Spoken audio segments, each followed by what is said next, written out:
Meus queridos, bom dia, boa tarde, boa noite, tudo bem com vocês? Aqui quem vos fala é o professor Edgar Torresan, professor de Biologia aqui do Colégio Évora, tá? E venho aqui para conversar com vocês um pouquinho sobre a prova da UEMS, tá? Pra gente fazer uma revisão, né? Comentar algumas coisinhas sobre essa prova, né? Bem recente.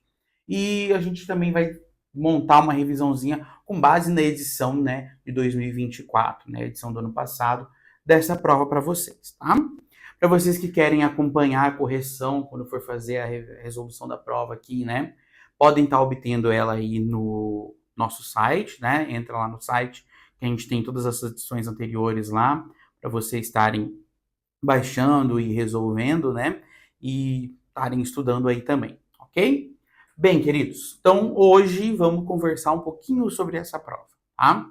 Primeira coisa, a prova da UEMS é uma prova recente, né? A gente está aí, agora a gente vai para a quinta edição da prova, né?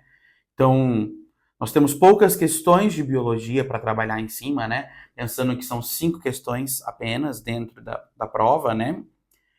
Então, fica complicado, né, a gente comentar sobre, assim, tentar identificar padrão dentro da prova, né?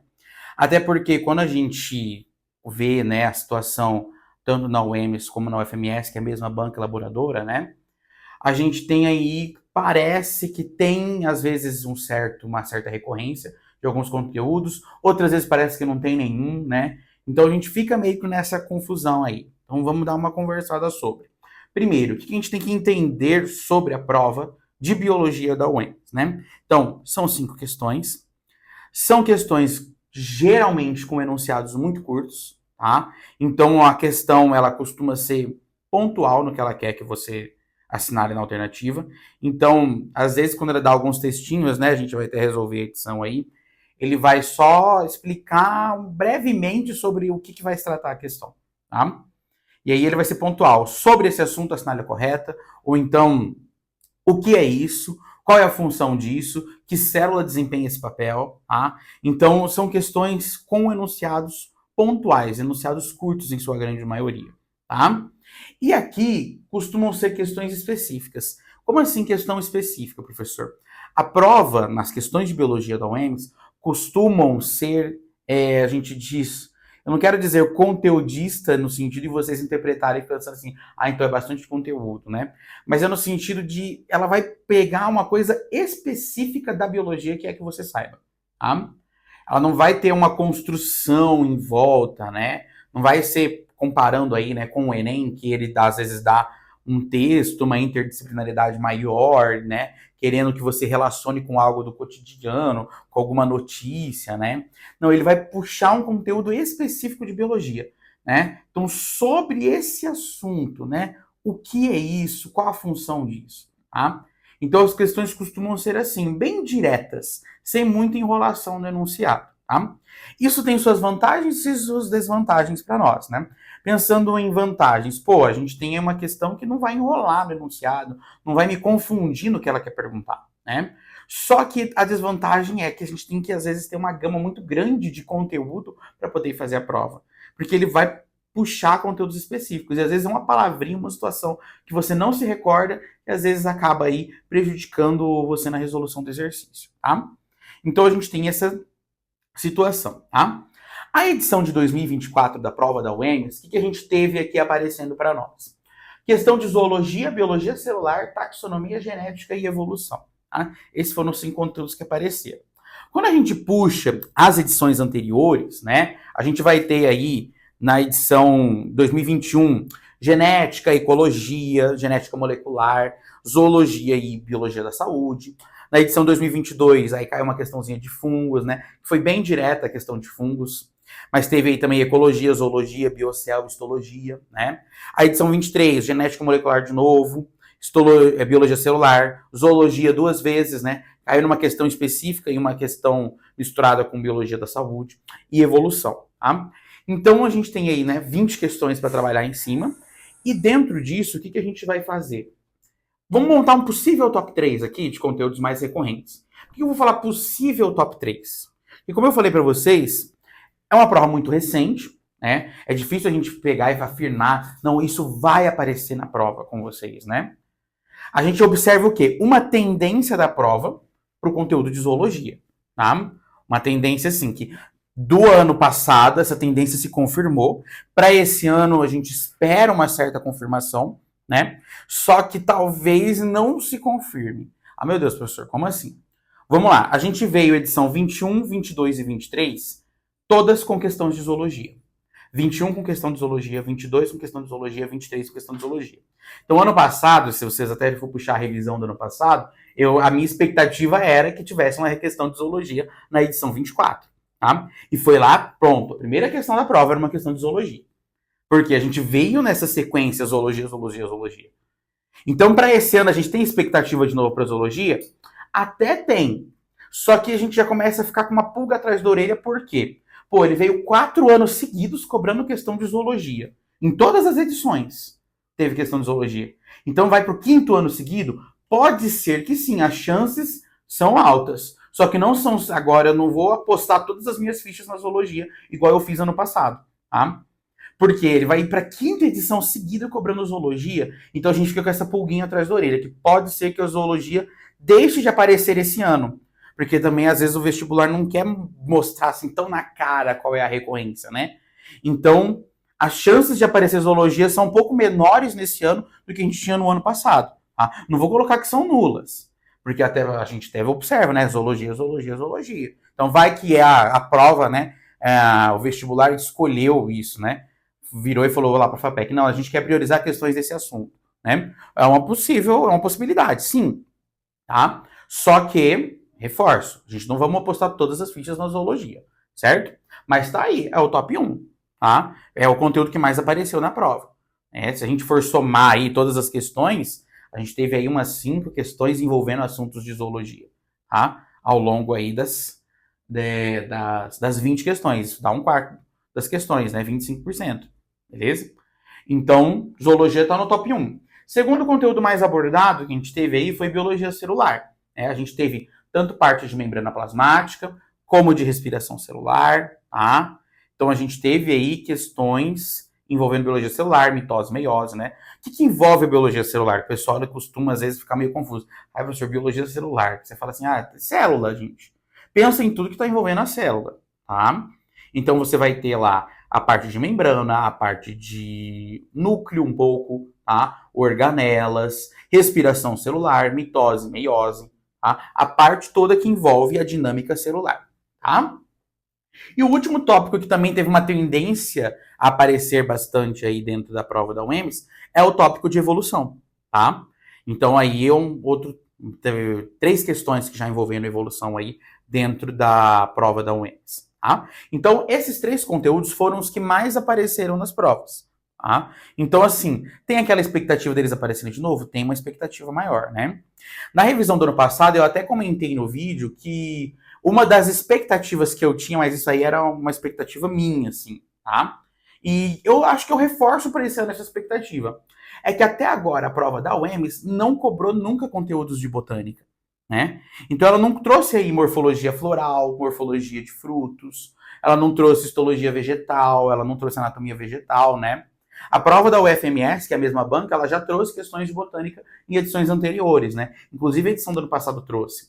Mas a prova da UEMS até hoje, das 4 edições que teve, não abordou botânica em nenhum dos pontos, tá? Então, assim, eu fico ainda com essa pulga atrás da orelha também e quero passar para vocês isso, né? Pode ser que esse ano aí seja o ano que eles vão, talvez, trocar a questão de zoologia por uma de botânica, ou então vão cobrar a zoologia e botânica novamente, tá? Cobra a zoologia de novo e põe a botânica.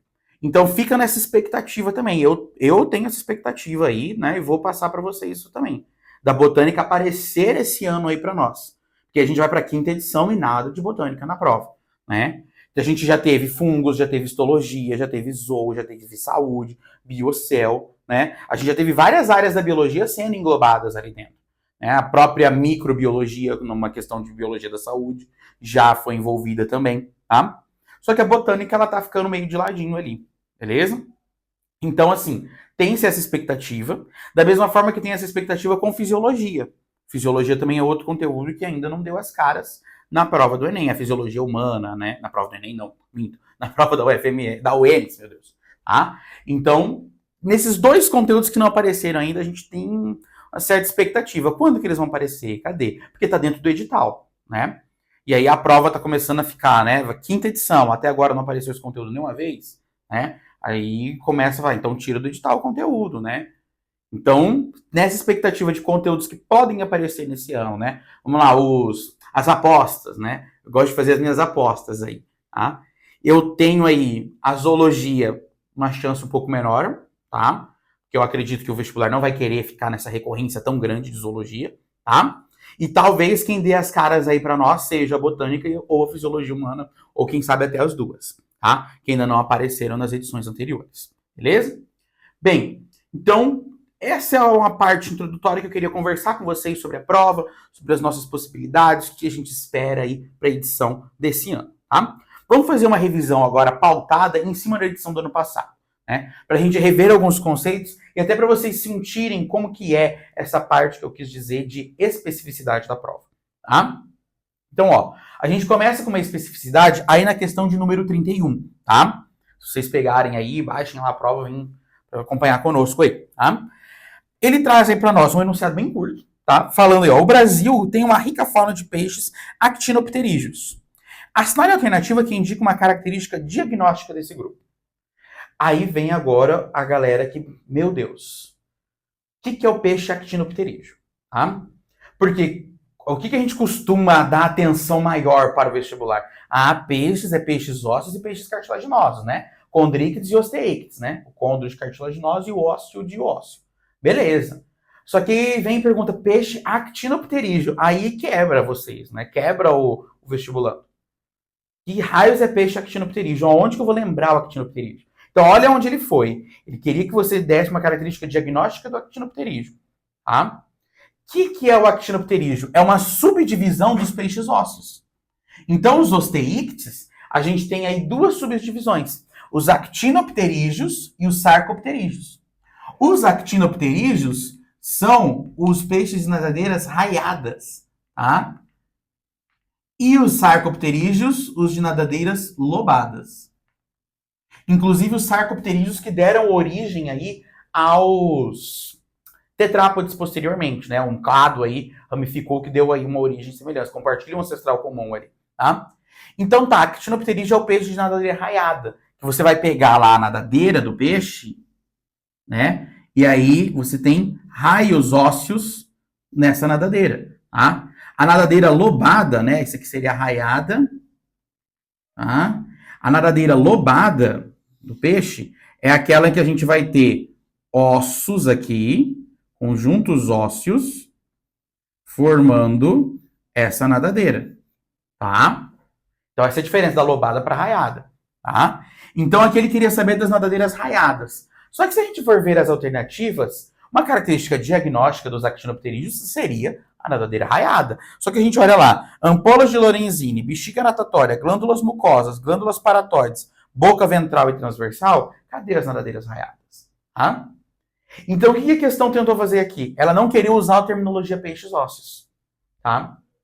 Ela usou a terminologia peixes actinopterígeos para gerar, talvez, quem sabe, essa confusão aí, esse baque aí. Vocês ficarem, meu Deus, quem que é o actinopterígeo?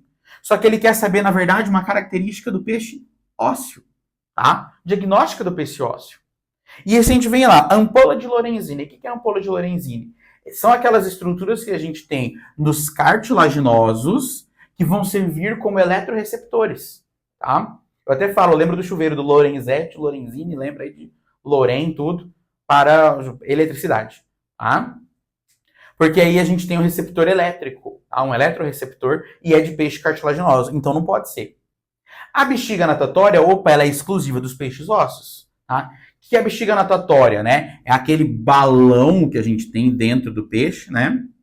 Que vai servir para quê? Sua flutuabilidade neutra. Para controlar se esse peixe vai boiar ou se ele vai afundar, tá? Então a bexiga natatória é importante para essa flutuabilidade neutra dentro dele, tá? E no caso é o que causa a flutuabilidade neutra nos peixes ósseos. Por isso, característica diagnóstica de peixes ósseos. Ela é o nosso gabarito da questão 31, a letra B, tá? No peixe cartilaginoso, só lembrando, quem que é a flutuabilidade neutra do cartilaginoso? São óleos produzidos no fígado. Então, o fígado desse peixe produz óleos que vão alterar a densidade dele e ele consegue boiar ou afundar, ok? Quando a gente vem, ó, glândula mucosa, não, isso é característica de animal já terrestre, né? Glândula paratoide, que é de anfíbio, que é a glândula responsável aí pela produção de veneno neles, né? Boca ventral, a ventral é do cartilaginoso.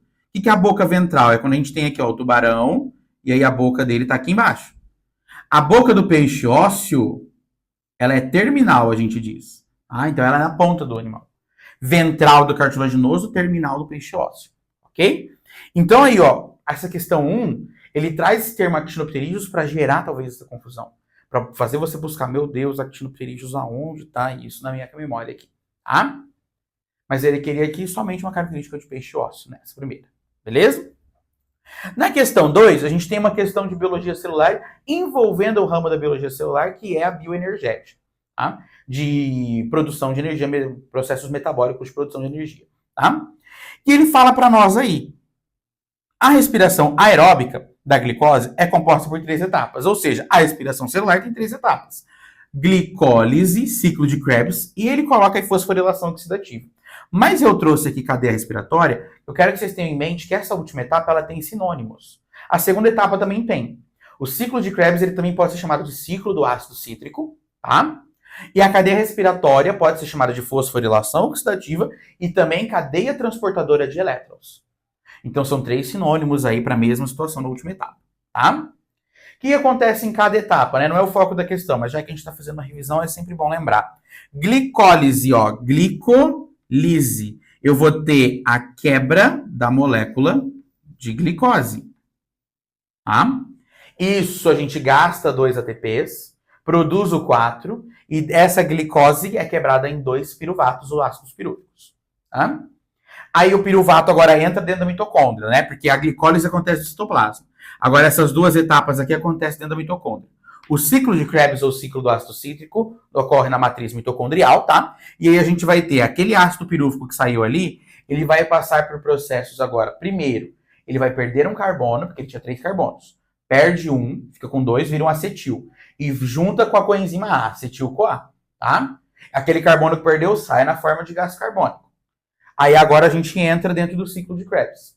O acetil-CoA junta com o oxalacetato e vai passar por diversas reações agora de descarboxilações e desidrogenações, para voltar a ser oxalacetato, tá? Por isso que é um ciclo, ele volta lá para o start, tá?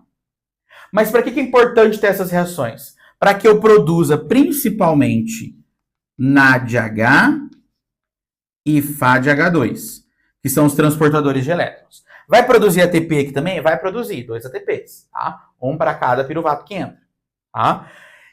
Só que o que é importante aqui é o NADH e o FADH2, beleza? Por quê? A última etapa, que é a fosforilação oxidativa cadeia respiratória, ela vai pegar todo aquele FADH2 produzido e todo aquele NADH e vai usar esses elétrons que estão sendo carregados aqui dentro da ATP sintase, né? Vai ter todo o diferencial, vai passar os íons para o espaço intermembranas, depois eles retornam pela ATP sintase para maximizar a produção de ATP. O maior saldo energético vem aqui da última etapa, ok? E aí a questão, ele quer saber justamente isso, com relação à fosforilação oxidativa, a última etapa.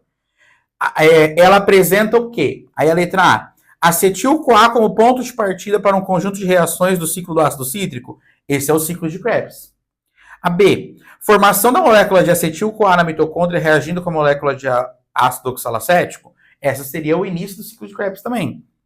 C, a produção de substâncias que entrarão na mitocôndria para reações com oxigênio, constituindo na quebra da molécula de glicose em 2. Isso é glicólise, tá? D, a energia liberada que permite a formação direta de uma molécula de trifosfato de guanosina, GTP, a partir de difosfato de guanosina, GDP, né? E um fosfato. Aqui, pessoal, a gente tem a formação do ATP que sai do ciclo de Krebs, tá? O que acontece? Tem um senso nosso em dizer que do ciclo de Krebs sai um ATP, tá?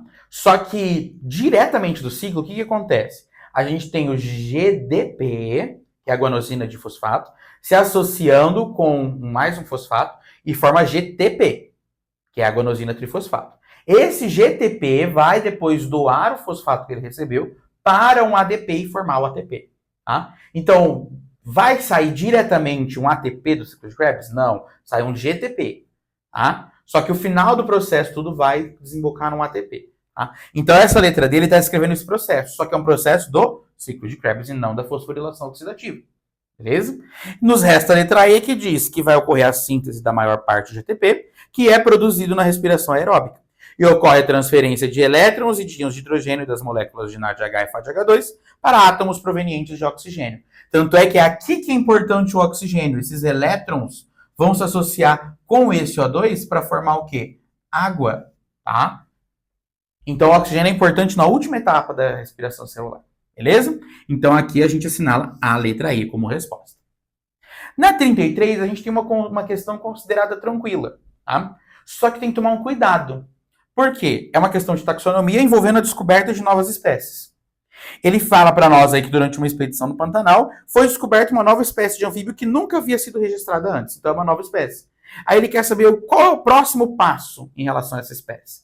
E se a gente parar para pensar, tem muitas alternativas corretas aqui. Porque ele diz, ó, na A, avaliar potencial da nova espécie de anfíbio para a indústria de alimentos. Pode ser, talvez, né? Estimar o tamanho da população de anfíbios no Pantanal é uma possibilidade também. Encontrar evidências de mudanças climáticas na região, essa aí não é uma possibilidade. Porque, tá, eu descobri uma nova espécie. Por que eu vou querer encontrar agora as evidências de mudança climática? Tá? A D, classificar e nomear a nova espécie de anfíbio com base em relações evolutivas. E a E, analisar a geologia da região pantaneira. A E também a gente tira. Então a A, B e a D, a gente fica assim, tão interessantes essas três. Porque são próximos passos a serem tomados quando a gente tem a descoberta aí de novas espécies. Só que ele quer saber o que vai ser primeiro. Fica subentendido na questão, né? Porque ele fala assim, ó, com base nas informações, assinale a alternativa que indique corretamente o que os biólogos farão com essa nova espécie. Então chegou, pá, ponto, descobriu a nova espécie. Qual é a primeira coisa que tem que ser feita? Eu preciso nomear. Nomear e identificar e colocar essa espécie em algum lugar dentro de relação evolutiva. Então, a primeira coisa a ser feita aqui é uma análise da filogenia dela, né? Uma análise filogenética. Filogenética, tá? Da espécie. Genética. Porque eu preciso colocar essa espécie em algum lugar.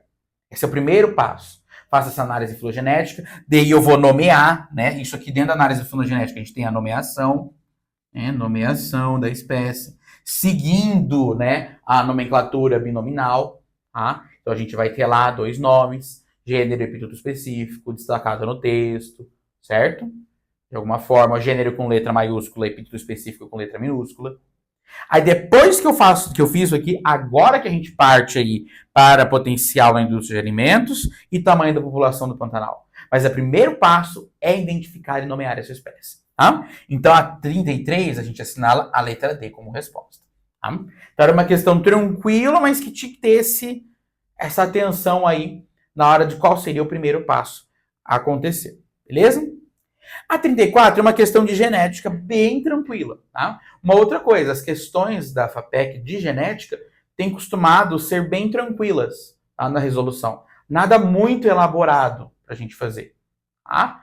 Então, aqui a gente tem uma questão que está trazendo para nós aí o experimento da ervilha, né? Feito por um geneticista qualquer. Ele até fala para nós que identifica o azão como dominante e o azinho como recessivo. E ele diz que cruzou 2 plantas heterozigotas. E ele quer saber, desse cruzamento, a porcentagem, né, a proporção correta de descendências com fenótipo determinado pelo alelo dominante. Tá? 2 situações aqui, então. Vamos lá, fazer uma revisão aqui de genética. Esses 2, letras separadas, né? Letra sozinha não repetida, alelo, letra duplicada, genótipo. Tá? O que é o fenótipo? A característica manifestada. E aí, o que eu preciso ter de atenção aqui? Aqui nós temos o genótipo azão-azão e o genótipo azão-azinho. Homozigoto dominante, homozigoto e heterozigoto. Essas 2 situações ali são genótipos diferentes. Só que representam o mesmo fenótipo. Por quê? O que define dizer que um gene é dominante e um gene é recessivo? O gene é dominante porque quando ele está em presença do gene recessivo, a característica dele será manifestada e não do recessivo, ok? Então aqui, tanto o azão como o azão-azinho terão o fenótipo dominante, de característica dominante, ok? Então aqui quando ele pede para nós quem que vai ter o fenótipo dominante do azão, a gente tem que ver os filhos que tem isso aqui. Se eu faço o cruzamento dos dois heterozigotos no quadro de Punnett, a gente observa que eu tenho um filho azão-azão, dois azão-azinho e um azinho-azinho. Então eu tenho 3 possibilidades com fenótipo dominante em 4 totais. Que isso aqui, em porcentagem, é 75%. Tá? Precisava ter feito o quadro de Punnett, professor? Não necessariamente. Se você é daquele aluno que gosta de decorar as proporções fenotípicas e genotípicas, aqui, se você decorou que a proporção fenotípica aqui de primeira lei de Mendel é 3:1, você sabe que 75% é dominante e 25% é recessivo. Então, se soubesse a proporção também, já dava para fazer direto, sem o quadrinho de Punnett. Tá? Então, vai da preferência de vocês em decorar as proporções ou não. Tá? E a última questão, a 35, ela gerou uma certa... um bafafá no passado, né? Quando saiu. Porque tinha gente querendo pôr recurso, tinha gente que não queria pôr recurso, né? O que acontece? Essa questão 35, ele estava falando das contribuições, ele queria que você marcasse, né? As contribuições do Wallace para a evolução, a teoria da evolução, tá? E aí o que acontece? Muita gente ficou nessa questão, na situação de que não tinha gabarito, né? Porque você vê lá, vamos ver de baixo para cima, para vocês entenderem qual que foi a discussão do ano passado. Aí, o Wallace realizou o estudo sobre taxonomia das espécies, mas suas contribuições não estavam relacionadas à teoria da evolução? Não estavam, sim. Todas as contribuições dele, né, toda a pesquisa dele, tanto é que o Wallace ele estava fazendo a mesma pesquisa que o Darwin, basicamente, só que ao invés de ser nas Ilhas Galápagos, a contribuição maior que ele teve, foi no arquipélago de ilhas chamado de Ilhas Malaio, tá? A D, o Wallace formulou a teoria do criacionismo? Nada a ver, não. A C diz que ele fez uma teoria alternativa à seleção natural, conhecida como herança dos caracteres adquiridos. Isso aí é Lamarck, tá? A B, o Wallace coletou evidências fósseis que apoiaram a ideia da seleção natural, tá? Aí a galera falou, putz, é a letra B. E aí a letra A, que a questão trouxe como gabarito para nós, né? Aqui eu nem coloquei na anterior, né? Aqui é a letra I, a resposta. Aí ele fala que aqui nessa 35 é a A, que diz que o Wallace foi o primeiro a propor seleção natural como mecanismo de evolução, antes de Charles Darwin. Aí veio aquela questão. E agora? Recurso. Porque a galera marcou a letra B, falando que não, o Wallace coletou evidências fósseis que apoiaram a ideia da seleção natural. Maravilha. Só que aí veio o gabarito como A. A galera começou a fazer recurso, recurso, recurso. Só que o que acontece? Nós temos algumas documentações, documentos no formato de cartas, que o Wallace trocava com outros pesquisadores, que indicam para nós, pela data, que o Wallace foi o primeiro a propor seleção natural antes do Darwin. O Darwin, ele começa, inclusive, a teoria dele falando da seleção artificial, feita pelos seres humanos, tá? E aí, tipo, tem esses registros de cartas indicando que o Wallace foi o primeiro a propor. Só que aí, qual que foi o negócio que deu ano passado, né? Esses registros não são tão amplamente divulgados, principalmente quando a gente vai estudar a evolução dentro do cursinho, né? Ou dentro do preparatório da terceira série. Então não é bem, a gente não divulga isso, não sai tanto, isso não é algo assim que a gente costuma comentar sempre, tá? Em aula, tá? Até porque é algo assim que fica meio subentendido, tá, mas é uma carta, né? Não é um artigo publicado. Aí fica alguma coisa assim, eu não consideraria, e o outro eu consideraria. Então ficou algo meio assim. E no caso, a questão considerou, tá? Considerou essa carta como sendo um documento, tá? Então, o Wallace, sim, ele foi o primeiro a propor, se a gente pegar a data das cartas que ele trocou, tá? Essa terminologia de seleção natural. E aí vem o Darwin utilizar essa terminologia na teoria dele, tá? Para poder fazer aí toda a sua pesquisa, né? Inclusive o Darwin que fez a maior coleta de espécimes fósseis, não o Wallace. O Wallace identificou dentro das Ilhas Malaio, né, outras situações de evolução acontecendo em grupos de aves. O Darwin fez uma coleta muito maior de fósseis para contribuir para a teoria dele, tá? Então, aqui, essa questão, ela deu aí uma certa confusão. Porque ele queria que você soubesse esse ponto específico da história evolutiva em que o Wallace foi o primeiro a propor a teoria o tópico de seleção natural. Tá? Então, essa foi uma questãozinha aí bem específica, trazendo até uma situação que é assim, dentro da própria biologia, ela ainda sofre algumas instabilidades, ok? Só que não foi anulado, a questão manteve gabarito letra A. Tá? Então, o Wallace, sim, foi o primeiro a propor a teoria não, né? A seleção natural como mecanismo evolutivo, antes do Charles Darwin, ok? Então, letra A mesmo para a nossa questão 35. Certo, queridos? Bem, eu espero ter comentado com vocês, ter contribuído com vocês aí com essa aula, né? Com as nossas considerações iniciais, com a nossa revisão aqui da prova do ano passado, tá? Desejo para vocês uma boa prova, uma excelente prova aí, que dê tudo certo, que vocês conquistem a aprovação de vocês, tá? No mais é isso, muito obrigado pela atenção de vocês, falou e tchau.